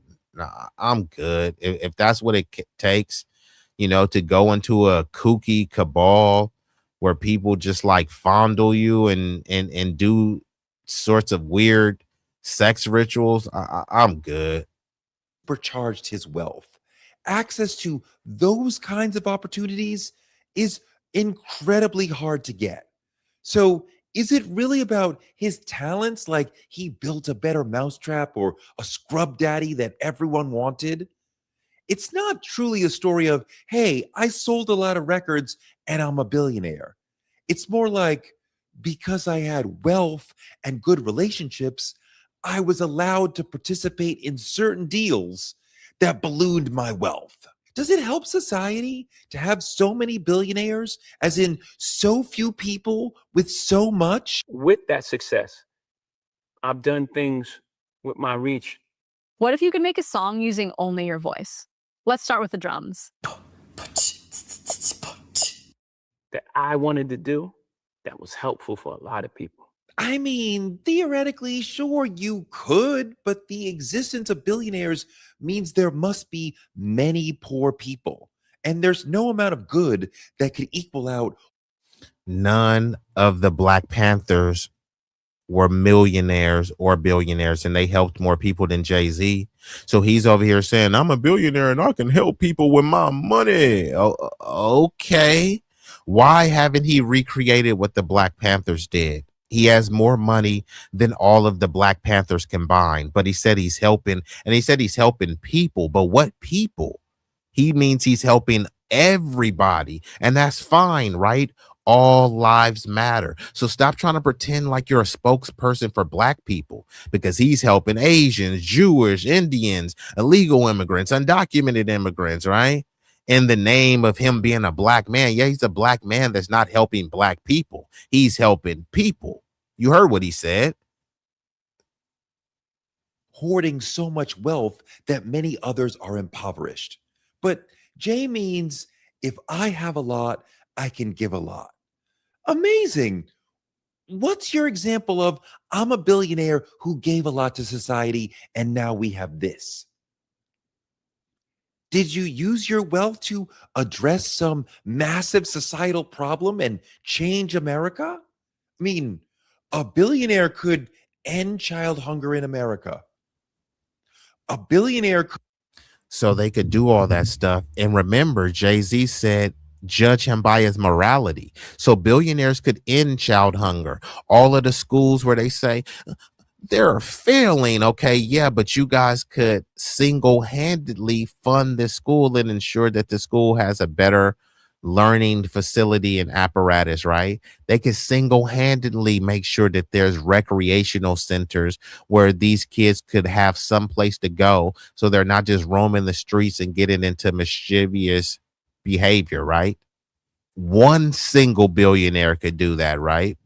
But why should I have to do that? Okay, well then just stop complaining about society. If people want to run amok in society, carjacking people, robbing, stealing, pillaging, and plundering, why should I care?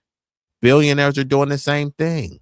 If they go overseas and they see a land and they want to colonize it, they will do that, i.e. the Dole Pineapple Company in Hawaii, i.e. what they were doing, believe with Coca-Cola. So it's been some deep brutality going on when it comes with the billionaire and the oligarchic ruling class. Their violence knows no bounds. So they want you talking about Black on Black crime in Chicago and all this stuff, but their policies, one thug in Chicago may do a drive-by and hit one person, right? But they'll have an AI data center that's poisoning hundreds of thousands of people, leading them to an early grave, having them get cancer, poisonous water, increasing their PG&E and power bill. Which one is really worse? Some thug who committed a heinous crime that's being locked up and held accountable, or someone poisoning thousands of people and there's no repercussions or reprimand for it, right? It's not even considered a crime. But people like Jay-Z want to talk about morality. What is moral about putting an AI poisonous center in a predominantly black neighborhood, intentionally avoiding the white neighborhoods because they said we're NIMBYs and not in my backyard, right? Fine, we'll go put it where the niggas are and poison them. What is moral about that? What is moral about lynching people? What is moral about racial massacres and burning towns down? And these are the same people that want you to convince you this is a white Christian nation. Which white Christians? The white Christians that had a Bible when they were out lynching and calling black people niggers?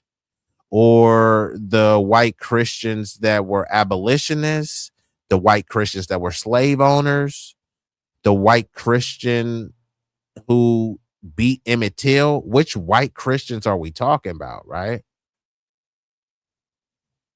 Could eradicate some cancer. A billionaire could make sure Flint has clean water. Jay-Z didn't do any of that, but it sure makes people feel good to see a black billionaire. Billionaire could eradicate some cancer. A billionaire could make sure Flint has clean water. Jay-Z didn't do any of that, but it sure makes people feel good to see a black billionaire.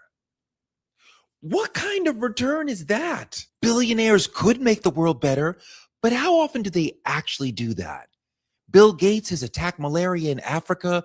Oprah built a school in Africa. But we have 900 billionaires in America.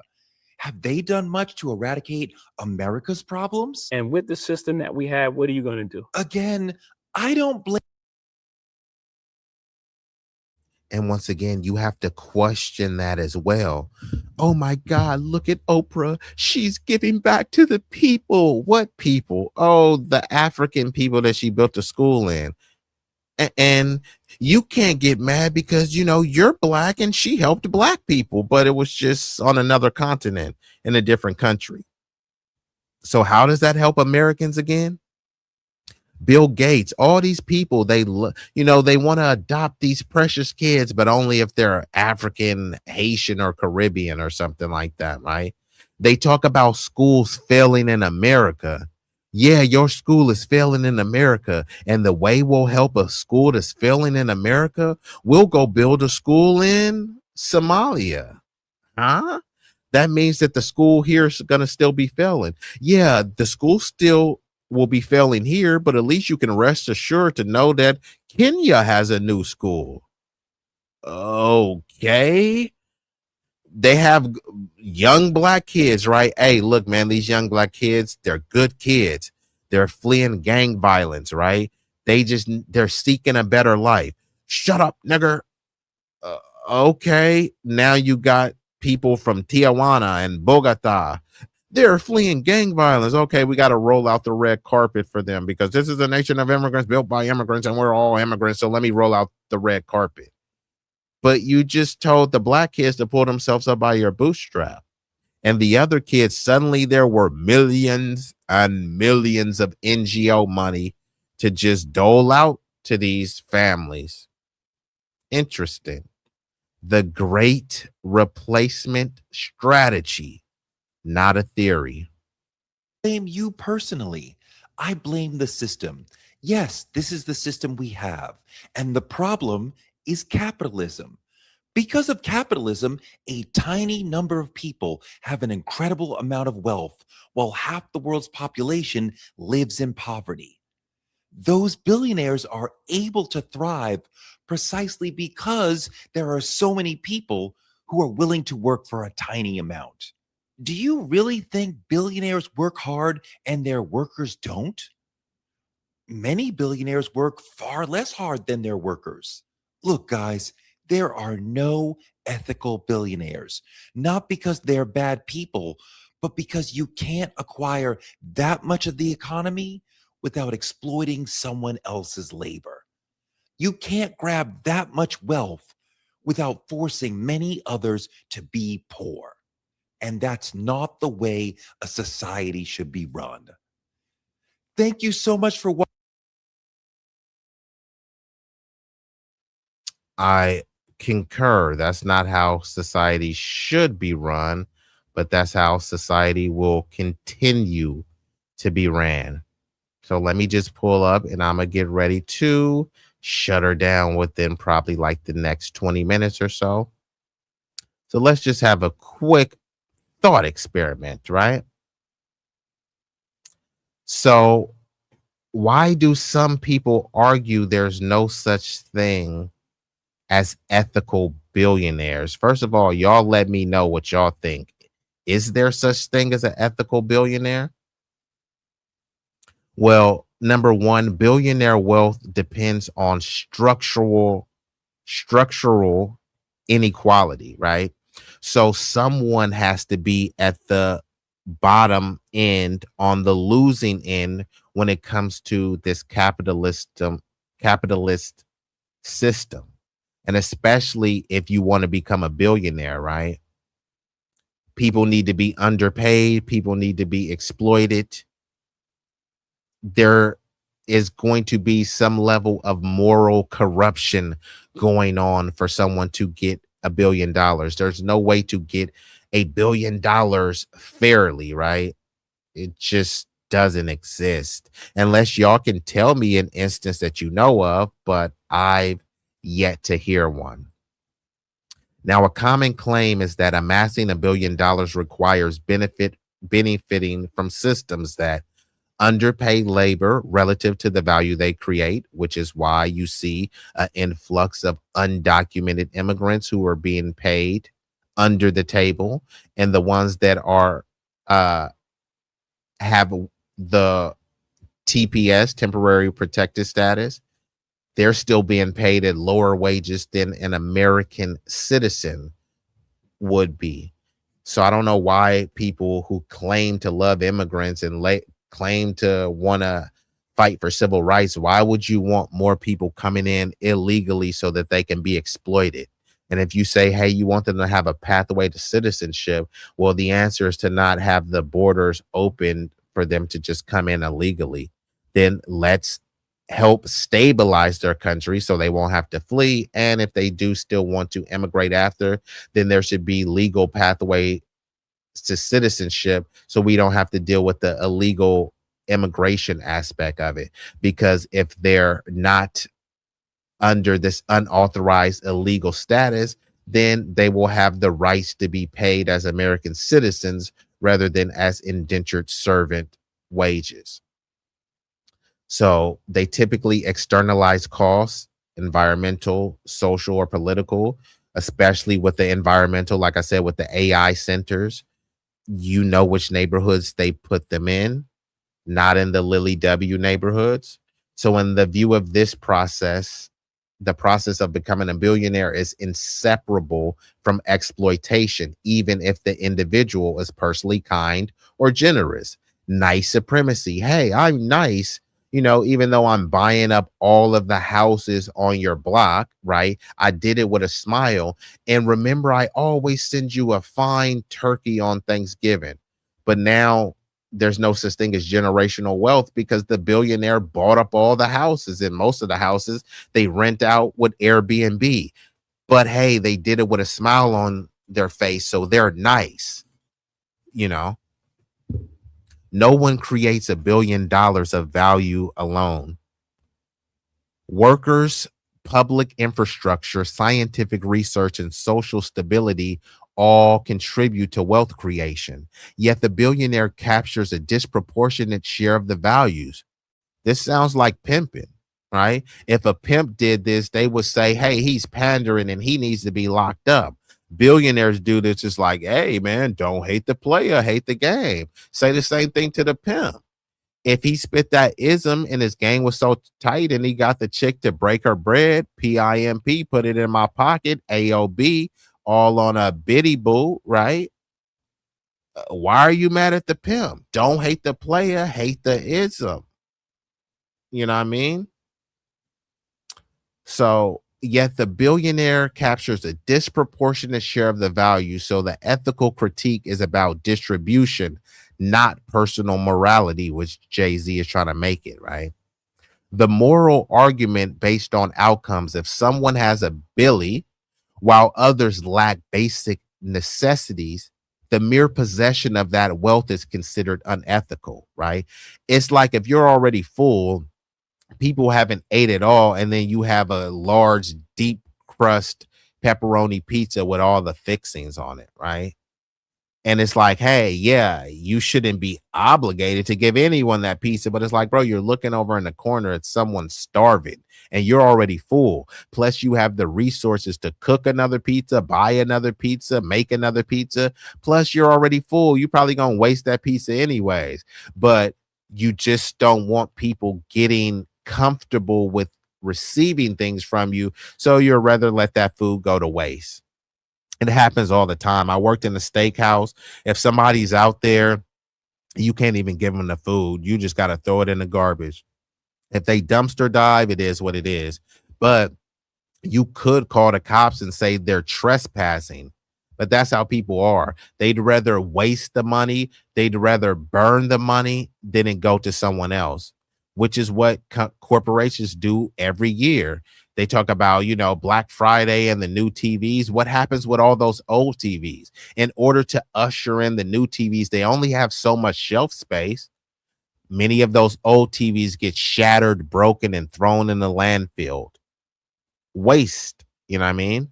Just like people do with their food and their money, because they think helping people is unethical rather than them amassing all that wealth and ignoring people. That's where the immoral, unethical behavior really comes in. So this is often tied to utilitarian or egalitarian ethics.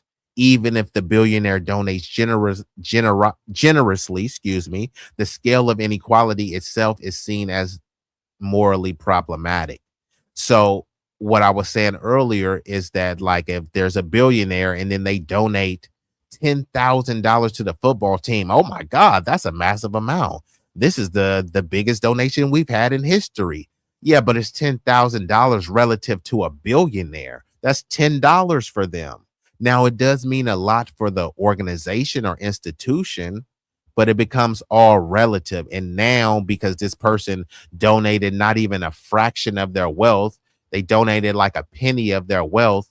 Now they're seen as this benevolent, heroic figure. But this is how they're using their money and resources, which was built on the back of others, to use to subjugate and distort.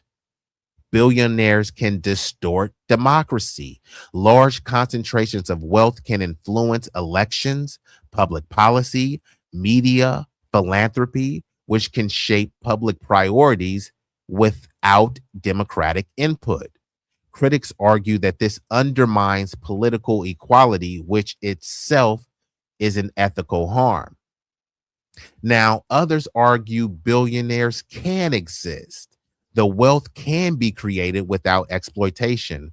Well, show me some examples. Maybe it can, but it doesn't happen that way. So supporters argue that innovation can generate new value rather than redistribute existing value. Some industries, software, biotech, entertainment, scale massively without proportionally scaling labor exploitation. Voluntary market exchanges can be mutually beneficial. Mutually beneficial for who, though? And this framing, becoming a billionaire is a byproduct of creating something people value. Well, people value sex and, scantily dressed women. So that's why people support OnlyFans. But are you going to become a billionaire by supporting that? So this is a little bit of vagary right here. Voluntary market exchanges, innovation can generate new value. Yeah, you don't need billionaires to generate new value.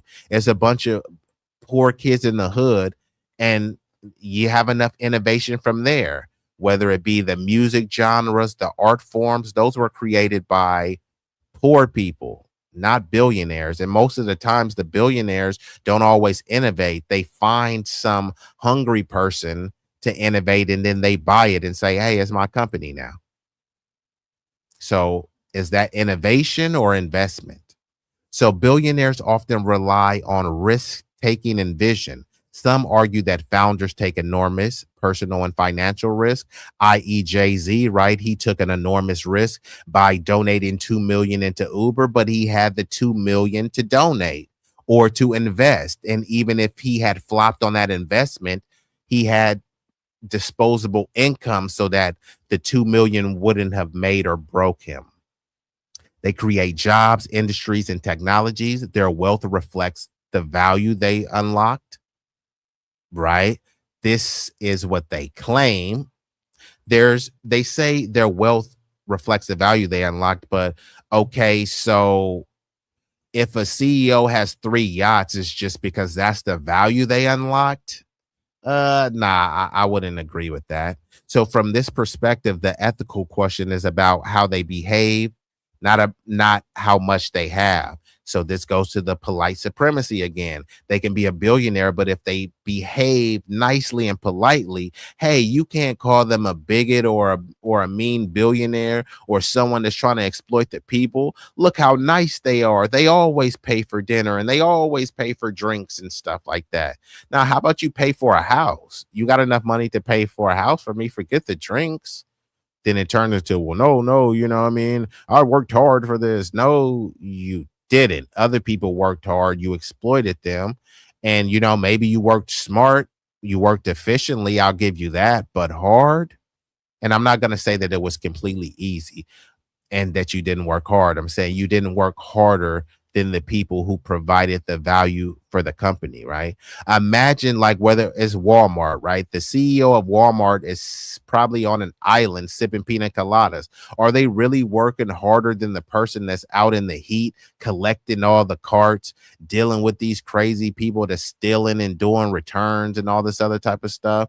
Now they'll try to frame this as an entry level, rudimentary work on the job, but we're talking about the arduousness of the tasks, right?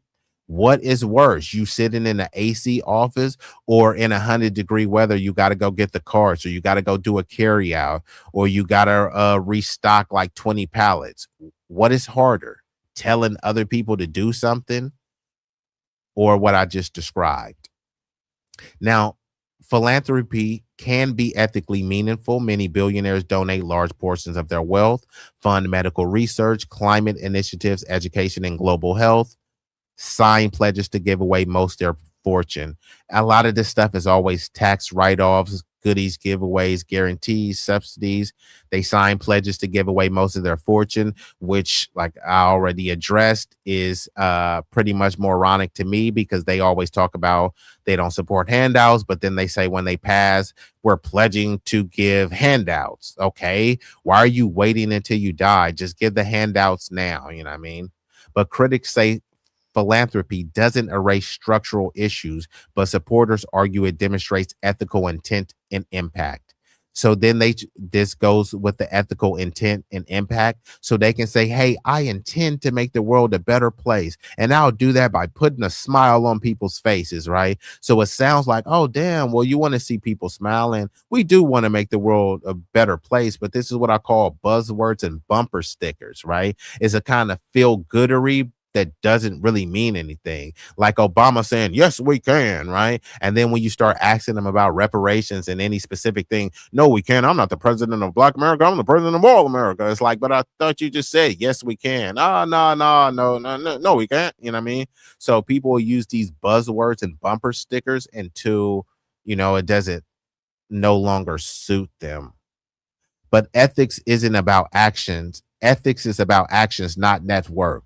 This view rejects the idea that a number can be inherently unethical. Instead, it asks, did the person treat workers fairly? Did they follow the law? Did they contribute to society? Under this lens, ethical billionaires are possible.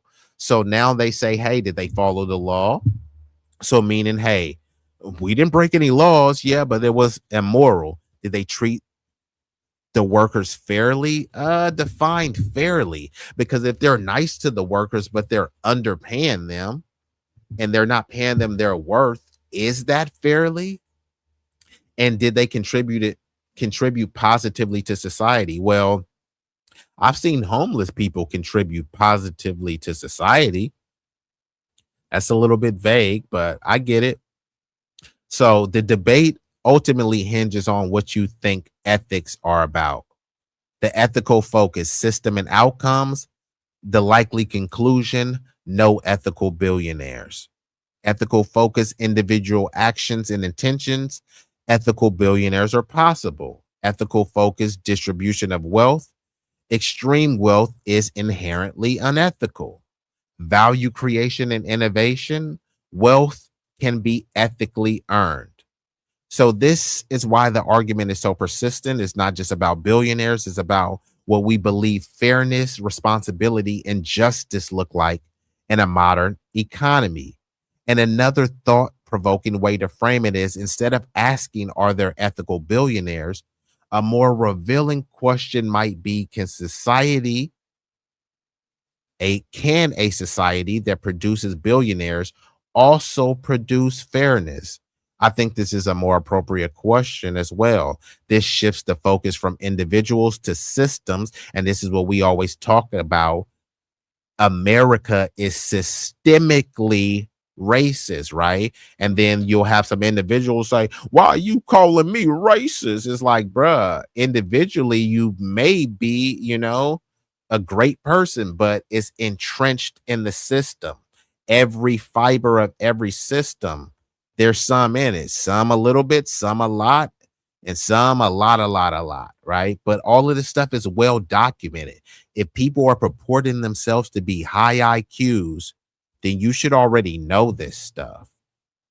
So let me go ahead and pull up. I'm going to pull up a couple more visuals, and then I'm going to get ready to shut her down. So this is from a debate on Reddit. This was from about 2 years ago. And I think they were responding to, are there ethical billionaires? Let's see what they have to say. I'll just read through some of the comments and we'll see. Okay, right about here. So I'm gonna just read some of these random comments, but this is on the same topic. Theoretically, there would be nothing unethical to being born into that wealth. Would that be true for people who inherited slaves?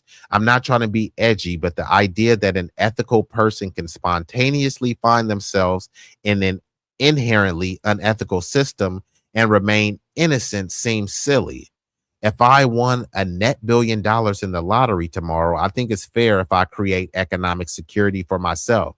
But if I drive by 4 homeless people with a cardboard signs on my way to deposit the rest of it in the bank, I'm not a good person. And that was from Agent Dick Smash, which is quite a name, right? And then puts most of it back into the society rather than hanging on to it, right? Ethical billionaire is an oxymoron. T Swizzle uses her private jet. T Swizzle, they're talking about Taylor Swift, uses her private jet like she's using a bicycle and releasing multiple versions of her album, which causes more waste material and pollution. Yeah, it's funny because they talk about climate change and all the stuff, but these people are always flying around the country in their private jets, or the PJs as they call them, omitting a lot of greenhouse gases and carbon emissions and things, but they want to convince you that they care about the Green New Deal and things like that, right? So let's see. This person says, how is building a company exploiting others? People need jobs, goods, and services. Businesses provide them. And somebody says, oh, good to know the children working in the blood diamonds and sweatshops are not being exploited. Think of it this way. What if they were not working there? Unless they're like slaves, they technically have a choice, but they need the money. The business provides the money. So this is the whole, exploitation. This is what I call mutually agreed exploitation, where it's like, hey, they're not forced to do all of this slave labor or indentured servant labor, they need the money. So, fair exchange is no robbery, right? And this person put, you are unironically in favor of child labor, and that is wild, right? Some people don't realize how bad they're willing to crash out for capitalism and billionaires in the name of the market, right? So ethics require that you give away a substantial portion of your wealth. How much?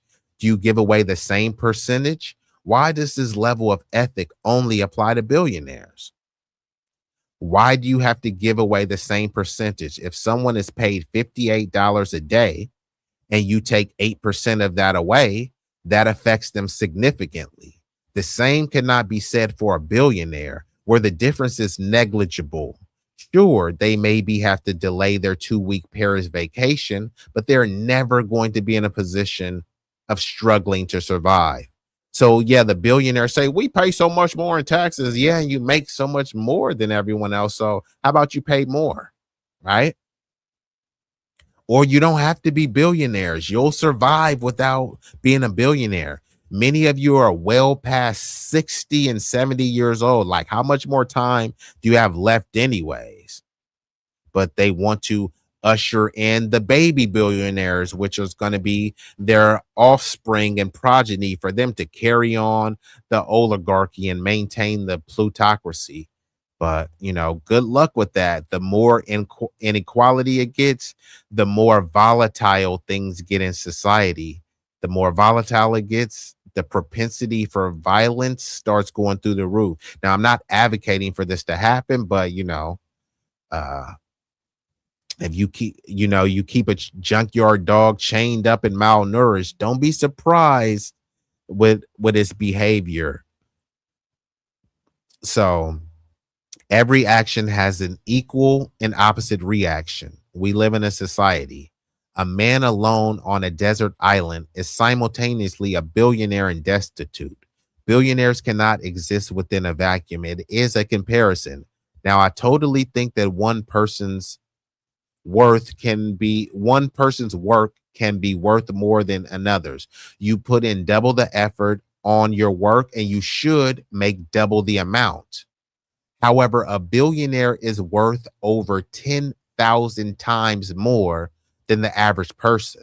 That disparity of wealth cannot be argued as ethical, especially when you consider the original point that disparity is being sapped from society as a whole. So there's no person that could work 10,000 times harder than you. Whether it's Elon Musk, Jeff Bezos, you may think that you like them, you're attracted to them, you like some of their witty, quirky comebacks. They're not working 10,000 times harder than the average person, right? So ethics might suggest that you don't get to be a billionaire level in the first place. Therefore, there is no need to give it away. Yeah. So all these people like, hey, I'm gonna give away all my money when I die. Like, bro, you shouldn't even be a billionaire. Then you won't even need to give any of your money away because society will be thriving. Everybody will be living comfortably. Most people are not even asking to be millionaires. We're saying, bro, we just want to live comfortably and we'll be good. Right. This is why they want a more docile, subservient type of citizen going forward in this country, because they can dangle citizenship over their head and they can always threaten, hey, we let you over here. You didn't want to be in your shithole country, so we brought you to the greatest nation ever. You know what I mean? So I'll just read a couple more of these and I'll get ready to shut it down. I thought it was another one that I seen that was pretty good, but um I think I already overlooked it. Okay, this one. I think it was this one. Let me make sure y'all can see that one. So it says, hold up. What about millionaires? What suddenly makes someone unethical when they go from 900 million to 1 billion, 800 million, 200 million, 1 million, whatever methods they have to exploit someone to get $1 billion can be the same as people use to get $100 million, right? And this person said, is OP is obviously using billionaire as a placeholder for people who are extremely wealthy in general, including millionaires. That really wasn't hard to understand. Yeah, so this could be a little bit of a straw man, but I get what the person is saying, right? Because when people fixate on the billionaires, it's like, oh my God, the billionaires are so unethical. Well, a lot of those millionaires are aspiring to be billionaires, even if they don't become that. They want to increase their millions tenfold. So many of them are using the same practices, tactics, and aligned with the predatory nature of the billionaires. So how are they different again? They're not really. And this is going to be the last thing that I'm going to end on. And I may have to do a whole stream touching on this.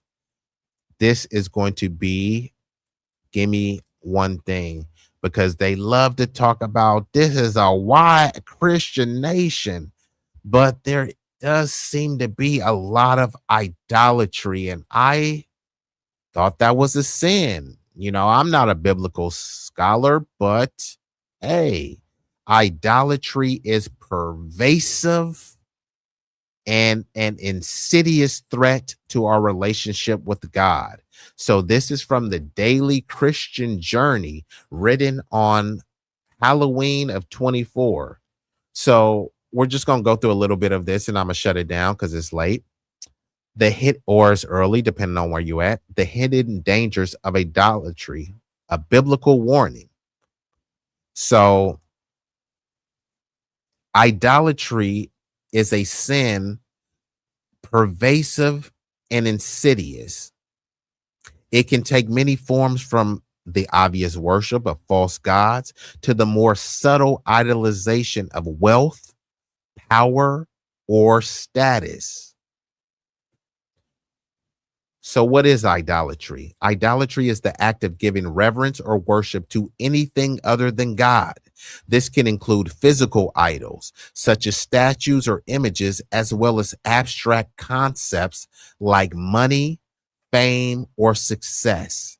The Bible was clear that idolatry is a sin and that it can have serious consequences for our spiritual health. So if this is a white Christian nation, it should be a bunch of white Christians talking like this.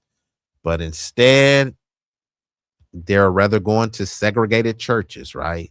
And then say, I don't see color. How do you see color on Sunday, though? So according to the Bible, idolatry can lead to a range of negative consequences. Spiritual blindness. When we focus on idols, we can become blind to the truths of God's word. Isaiah 44:18. Moral decay. Idolatry can lead to a decline in moral values and behavior. Galatians 5:19 through 21. Separation from God. When we prioritize idols over God, we can become separated from him. Ezekiel 14:4. So how to avoid idolatry? How can we avoid the dangers of idolatry? Prioritize God. Make God the central focus of your life and prioritize your relationship with him above all else. You got to put your Lord and Savior, the Most High, in front. Be aware of your thoughts and actions. Pay attention to your thoughts and actions and be mindful of when you may be idolizing something or someone. Seek accountability. Surround yourself with people who will hold you accountable and encourage you to prioritize God. So in conclusion, idolatry is a serious threat to our spiritual health. By prioritizing God and being aware of our thoughts and actions, we can avoid its dangers. Remember that idolatry can take many forms and that it's not just limited to physical idols. By staying vigilant and seeking accountability, we can maintain a healthy and vibrant relationship with God. So stop the idolatry, stop all the worship. And if you are going to worship someone, y'all know who and what to worship. So that's the stream. You know, it looks like we're 2 hours in. Hopefully y'all got some value from this stream. I do believe that it has some playback value. Tell a friend to tell a friend. Like, share, subscribe. It won't cost you a fee. All of that is free. Hit the notification bell, and it's about time for me to get up out of here. So I'm going to play a couple quick visuals, and then I will shut her down. Y'all could have been anywhere in the world. You chose to be here with me, at least momentarily. And for that, I thank you. Oh, you ain't know? That's just B-Eazy, B-Eazy that dude. B-Eazy, he is that dude. Ooh, B-Eazy that dude, Ooh, Be-Eazy. He's styling and profiling, fresher than a mannequin. Hey, yo, who's that? Mama, there go that man again. He the one who get the block booming and make the trap move. I'm still trying to figure out who is that dude. Oh, you ain't know? That's just Be-Eazy, Be-Eazy that dude. Be-Eazy, he is that dude, so you gotta let him cook. He be going dumb off the hook, got all them haters shook. He a king, you a rook, so don't ever start tripping, get it twisted or mistook. Be-Eazy Dat Dude, boy, stop playing. You know you that dude and been that dude. Back in the day, he was that dude. Fast forward to today, he's still that dude. Yup, that dude. You can see as clear as day that he here to stay. Either get with the program or move out the way. Ooh.